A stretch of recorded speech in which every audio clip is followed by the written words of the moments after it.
سورۃ المنافقون کی ابتدائی آیات۔ الحمدللہ وکفی وسلام علی عبادہ الذین اصطفی، خصوصاً علی سید الرسل وخاتم الانبیاء وعلى آلہ واصحابہ الاتقیاء۔ اما بعد فاعوذ باللہ من الشیطان الرجیم، بسم اللہ الرحمن الرحیم۔ اذا جاءك المنافقون قالوا نشهد انك لرسول الله والله يعلم انك لرسوله والله يشهد ان المنافقين لكاذبون اتخذوا ايمانهم جنة فصدوا عن سبيل الله انهم ساء ما كانوا يعملون ذلك بأنهم آمنوا ثم كفروا فطبع على قلوبهم فهم لا يفقهون۔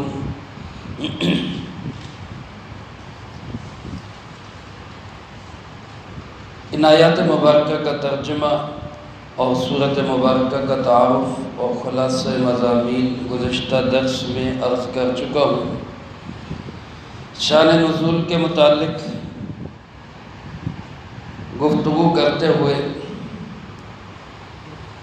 غزوہ بنو المصطلق کے واقعات کا تذکرہ ہو رہا تھا۔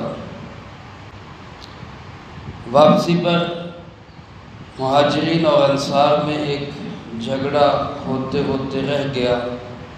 اللہ کے محبوب جناب محمد کریم صلی اللہ علیہ وسلم کی امارت نے فوری طور پر اس کو کنٹرول کیا اور وہ جھگڑا ختم ہو گیا، لیکن منافقوں کا سردار عبداللہ ابن ابی جو اس غزوہ میں آپ کے ساتھ شامل تھا اپنے ساتھیوں سمیت، اس سے یہ گوارا نہ ہوا، برداشت نہ ہوا کہ مسلمان آپس میں لڑے کیوں نہیں۔ چنانچہ اس نے انصار کو ابھارنے کے لیے یہ بات کہی کہ میں تم سے یہ عہد کرتا ہوں کہ مدینہ منورہ جا کر ایک تو ہم ان مسلمانوں پہ 1 روپیہ بھی خرچ نہیں کریں گے، ان کا چندہ بند کریں گے، اور دوسرا یہ کہ ان نعوذ باللہ کہنے لگا کہ ان ذلیلوں کو ہم وہاں سے نکال دیں گے۔ یہ بات حضرت زید بن ارقم جو ایک نوجوان صحابی تھے انہوں نے سنی اور انہوں نے اس کو جواب بھی دیا اور جا کے جناب محمد کریم صلی اللہ علیہ وسلم کو اطلاع بھی کر دی۔ رسول اللہ صلی اللہ علیہ وسلم نے ان کو بھی 2-3 دفعہ پوچھا، انہوں نے پورے اعتماد کے ساتھ یہ بات بتائی کہ جی اسی نے کہا ہے اور یہی کچھ کہا ہے۔ حالات یہاں تک پہنچے کہ بات پھیل گئی، کچھ لوگ اس منافق کی سائیڈ لینے لگ گئے، کچھ حضرت زید بن ارقم کے طرفدار ہو گئے، لیکن جب اس منافق سے پوچھا گیا تو وہ بڑا تیز زبان اور بڑا قادر الکلام تھا، پھر سردار بھی تھا، عمر میں بھی زیادہ تھا۔ اس نے صاف انکار کر دیا، جی میں نے تو ایسی بات کہی کوئی نہیں، بالکل ہی مکر گیا۔ رسول اللہ صلی اللہ علیہ وسلم نے معاملے کو رفع دفع کیا اور آگے چلنے کا حکم دیا۔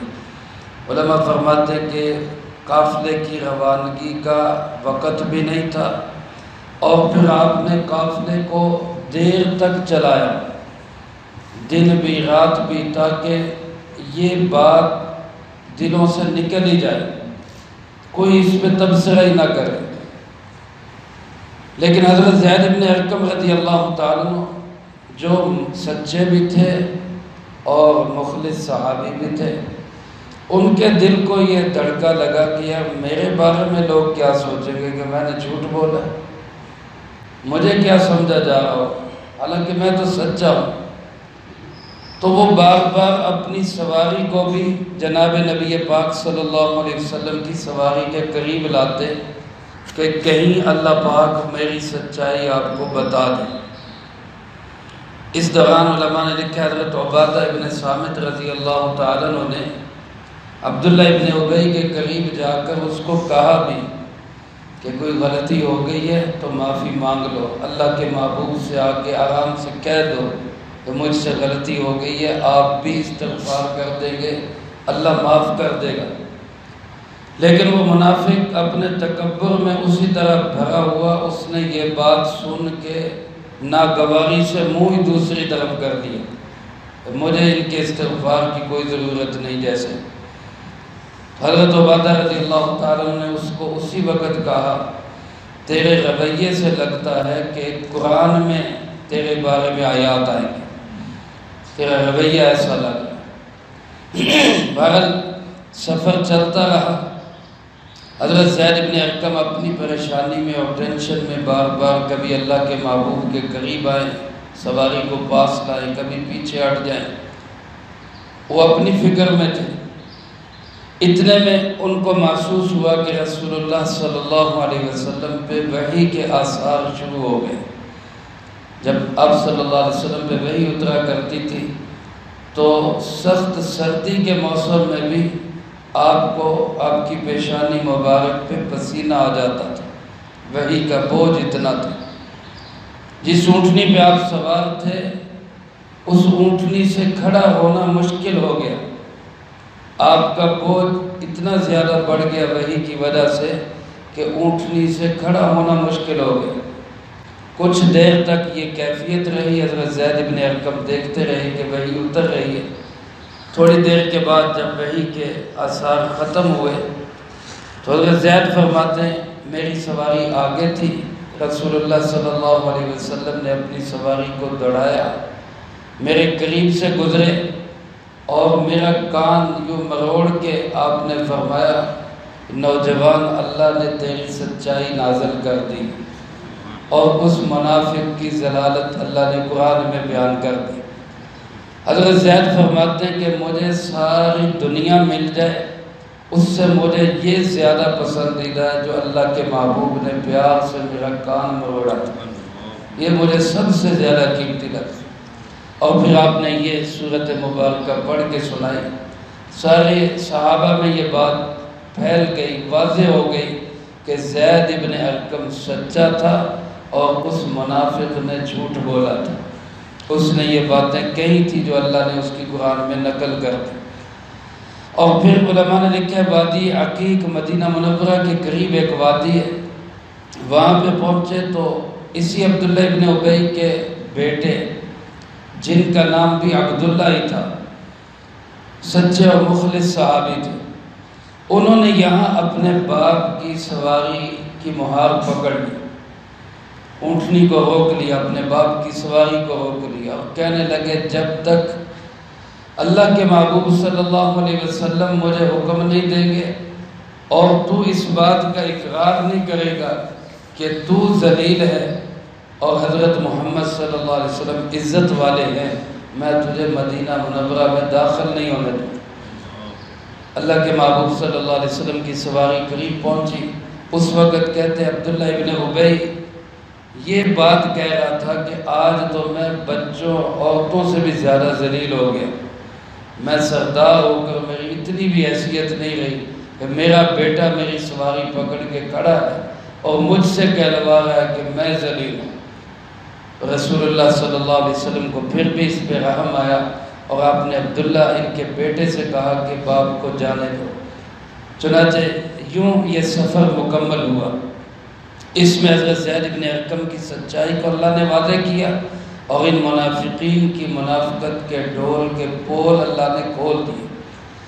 درمیان میں بات آئی تھی بنو المستلق کے سردار حارث رضی اللہ تعالیٰ عنہ جو بعد میں مسلمان ہوئے اور ان کی بیٹی جویریہ۔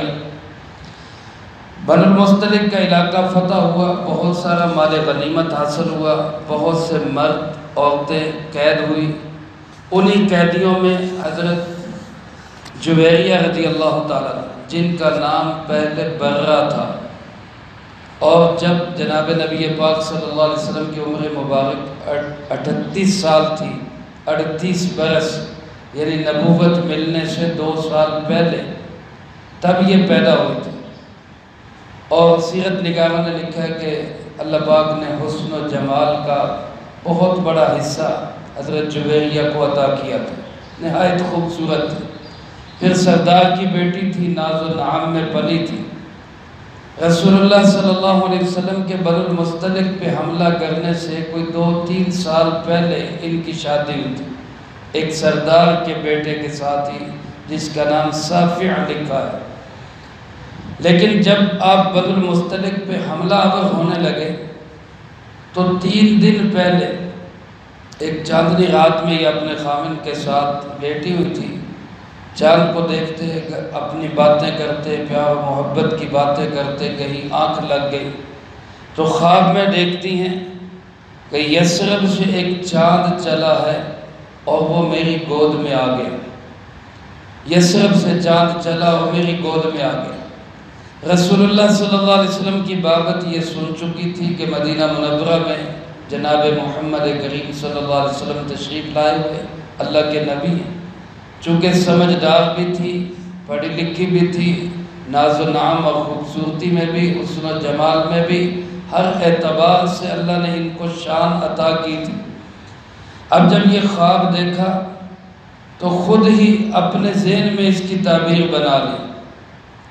اس کی تعبیر یہ ہے کہ آخری نبی حضرت محمد صلی اللہ علیہ وسلم، اللہ مجھے ان کی زوجیت میں دے گا، میں ان کی زوجہ بنوں گی۔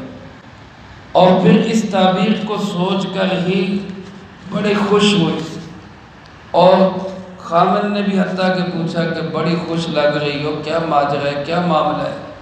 لیکن کوئی بات کسی کو بتائی نہیں۔ 3 دن کے بعد یہ اعلان ہو گیا کہ رسول اللہ صلی اللہ علیہ وسلم بنو المصطلق پہ چڑھائی کر رہے ہیں، اور پھر مقابلہ ہوا، اور تیر اندازی میں مقابلے میں ان کے خامن وہاں پہ قتل بھی ہو گئے، وہ یہودی تھے، وہ قتل ہو گئے۔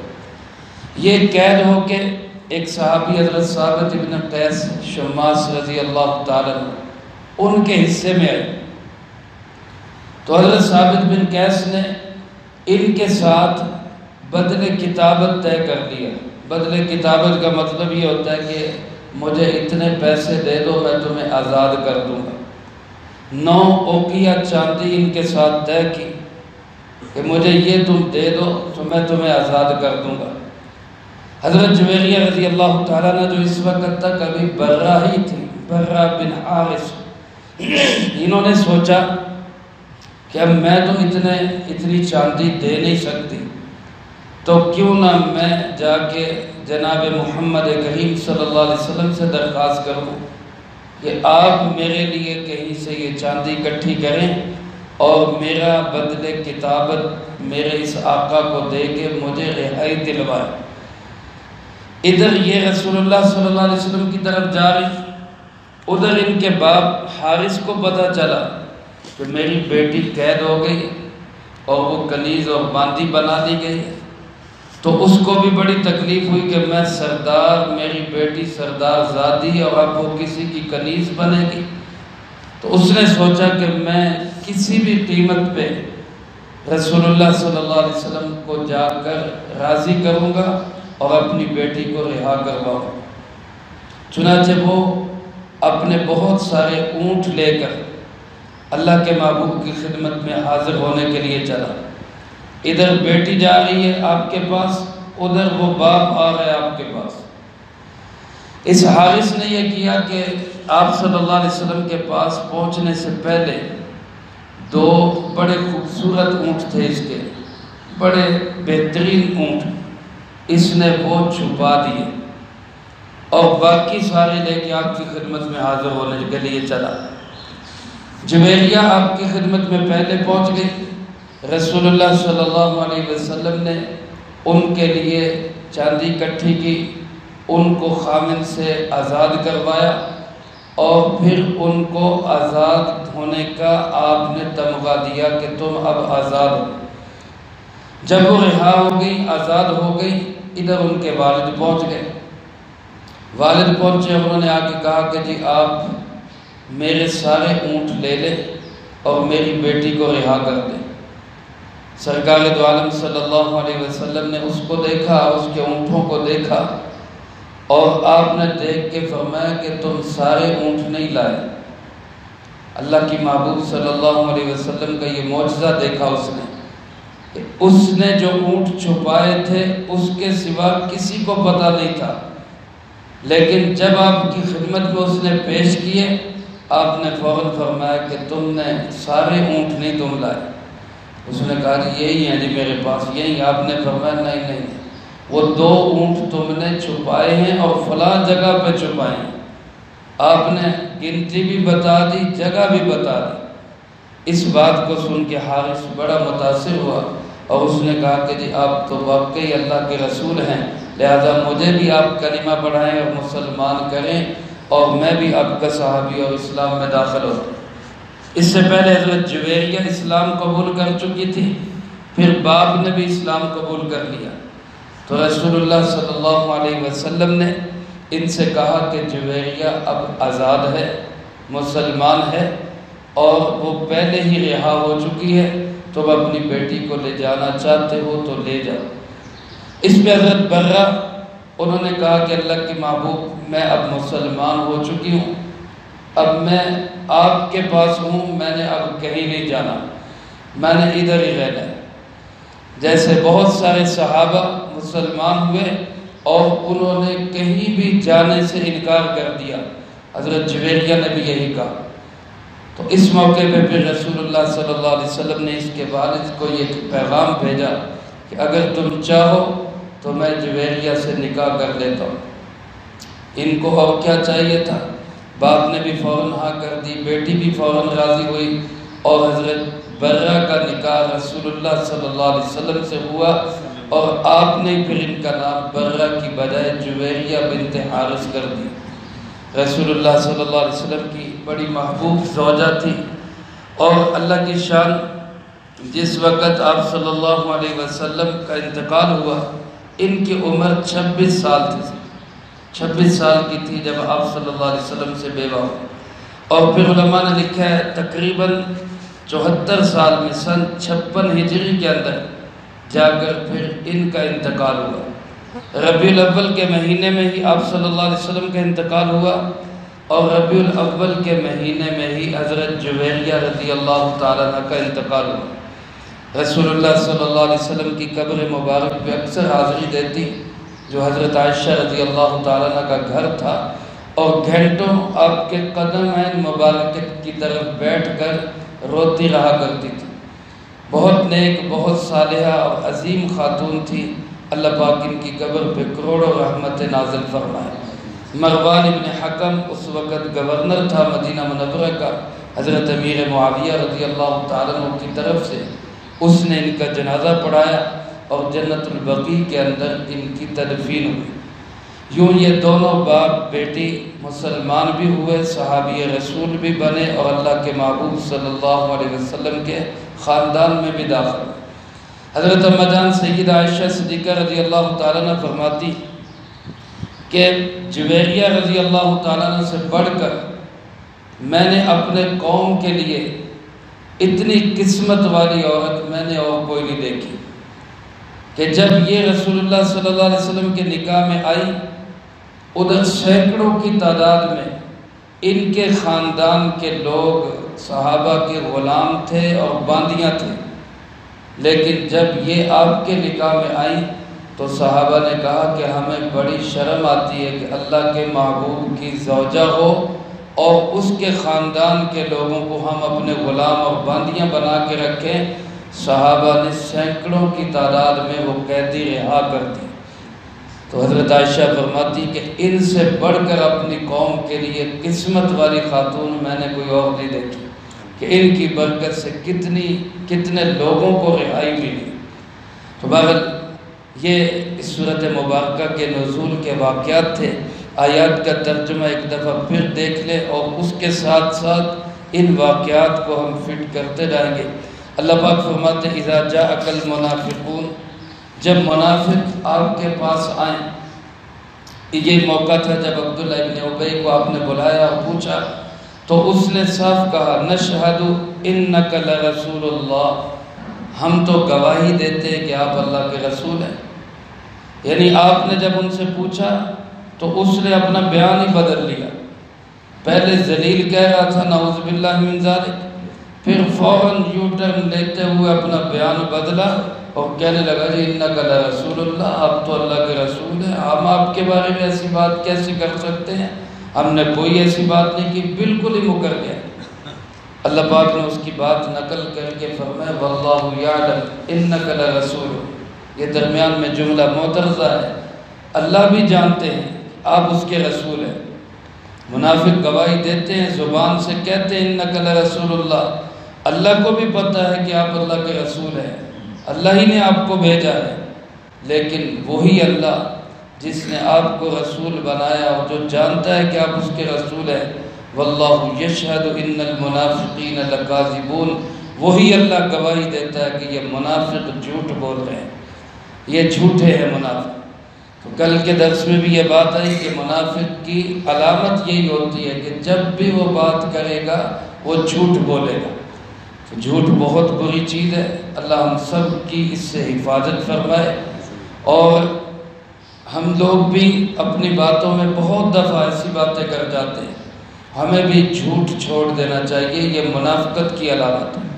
آج اللہ معاف کرے بعض دفعہ لوگ کہہ رہتے ہیں جھوٹ نہ بولیں تو کام نہیں چلتا.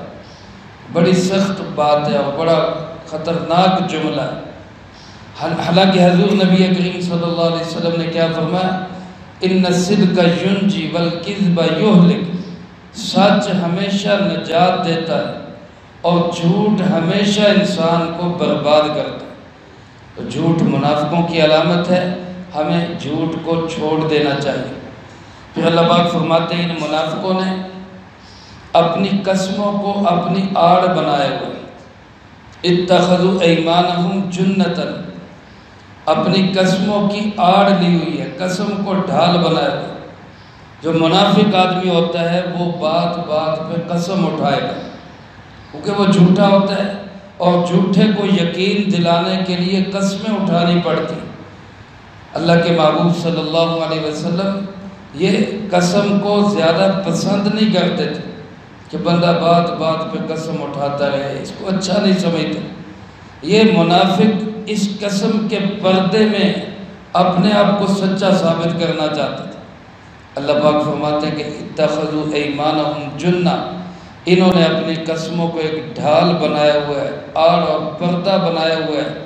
فصدوا عن سبیل اللہ، اور اس پردے میں یہ اللہ کے راستے سے بھٹکے ہوئے، اللہ کے راستے سے دور ہٹ گئے ہوئے. جب بندہ ایسے جھوٹ کے راستے پہ چلتا ہے اور جھوٹی قسمیں اٹھاتا ہے تو اس کا نتیجہ کیا ہوتا ہے کہ بالآخر اس کو سچ کا راستہ چھوڑنا پڑتا ہے اور باطل کے راستے پہ چلنا پڑتا ہے. اللہ پاک فرماتے ہیں انہم ساء ما کانوا یعملون، بہت بری حرکت ہے جو یہ کر رہے ہیں، بہت بری حرکت. ایک بندہ اللہ پہ یقین رکھتا ہے، آپ اللہ کا نام لے کے اس کو یقین دلا رہے ہیں، وہ اللہ کی وجہ سے آپ پہ یقین کر رہے ہیں جبکہ آپ اس کو چھرا گھونپ رہے ہیں. کوئی بندہ اس کے ساتھ کوئی معاملہ ہو، کوئی لین دین کا ہو یا کوئی اور ایسی چیز ہو، آپ اس سے کہیں اللہ کی قسم ایسے ہے، وہ تو اللہ کی قسم کی وجہ سے یقین کر جائے گا، جبکہ اندر کیا ہے آپ کو تو پتہ ہے کہ آپ بالکل جھوٹ بول رہے ہیں. تو اب اس سے برا عمل اور اس سے بری حرکت کیا ہوگی کہ آپ اپنے مفاد کے لیے اللہ کا نام استعمال کر رہے ہیں. اس سے گھنونی حرکت اور کیا ہوگا. اس لیے اللہ پاک نے فرمایا کہ یہ بڑی گھنونی حرکت ہے ان کی جو یہ کر رہے ہیں کہ اپنے کالے کارناموں کے لیے اللہ کا نام استعمال کرتے ہیں. پھر اللہ پاک فرماتے ہیں یہ منافق ایسے لوگ ہیں کہ ذالک بأنہم آمنوا، فرمایا یہ اس وجہ سے ان کے ساتھ یہ ہوا کہ یہ ایمان لائے. بظاہر تو منافق کلمہ پڑھتے تھے، جیسے کہ کل کے درس میں عرض کر چکا ہوں، اندر سے کافر تھے، زبان سے کلمہ پڑھتے تھے، تو یہ بظاہر ایمان لاتے تھے، لیکن فرمایا ثم کفروا، ایمان کو اتنے قریب سے دیکھ کر پھر یہ لوگ کافر ہو گئے، دل ویسے کے ویسے رہے، یعنی زبانی طور پہ ایمان کے انتہائی قریب ہو گئے اور دلی اعتبار سے ایمان سے خارج ہو گئے۔ یہ فرمایا جب ان کی یہ کیفیت تھی تو فَطُبِعَ عَلَىٰ قُلُوبِهِمْ، اللہ نے بھی پھر ان کے دلوں کے اوپر ٹھپے لگا دیے، اللہ نے بھی ان کے دلوں پہ مہرے لگا دی۔ اب ایسے ان کے دل بند ہو گئے، ان کے دلوں پہ ایسی سیاہی چھا گئی کہ فَهُمْ لَا يَفْقَهُونَ، ان کو صحیح بات سمجھ بھی نہیں آتی۔ جب کسی کے دل پہ اللہ مہرے لگا دیتا ہے، ٹھپے لگ جاتے ہیں۔ حدیث پاک میں رسول اللہ صلی اللہ علیہ وسلم نے ارشاد فرمایا جب بندہ ایک گناہ کرتا ہے تو اس کے دل پہ ایک سیاہ نقطہ لگ جاتا ہے، توبہ کر لے، معافی مانگ لے تو نقطہ دھل جاتا ہے، دل کا شیشہ پھر صاف ہو جاتا ہے۔ نہیں توبہ کرتا اور گناہ کرتا جاتا ہے اور حکم و دنیا کرتا جاتا ہے اور دین کی مخالفت کرتا جاتا ہے تو نتیجتاً کیا ہوتا ہے؟ سیاہ دھبے لگتے لگتے لگتے دل بالکل میلا ہو جاتا ہے، گدلا اور کالا دل ہو جاتا ہے۔ اور پھر یہ جو دل ہوتا ہے، اس دل کو پھر کوئی بات سمجھ میں نہیں آتی، اس کو پھر حق جو ہے وہ باطل لگتا ہے اور جو باطل ہوتا ہے وہ حق لگتا ہے، سچ اس کو جھوٹ لگتا ہے اور جھوٹ اس کو سچ لگتا ہے۔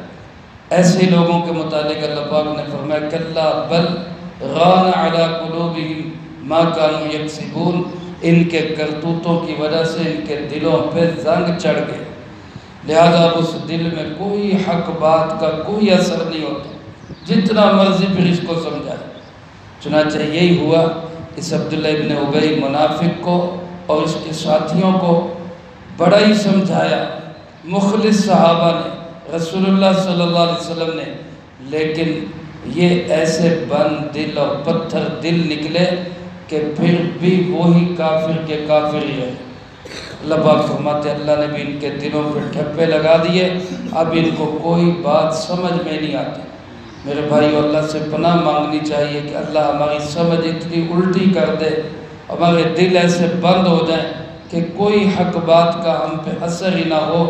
اللہ ایسی حالت سے ہمیں محفوظ فرمائے اور اللہ پاک ہم سب کو حق کا حق ہونا سمجھا دے اور باطل کا باطل ہونا سمجھا دے۔ یہ دل جو ہے یہ سمجھدار دل ہوتا ہے۔ اللہ ہم سب کو یہ نصیب فرمائے، جو کہا سنا اس کو زندگی میں لا کے دوسروں تک پہنچانے کی توفیق عطا فرمائے۔ اللہم انت السلام و منک السلام، تبارک ربنا و تعالیت یا ذا الجلال والاکرام۔ اللہم اعنا علی ذکرک و شکرک و حسن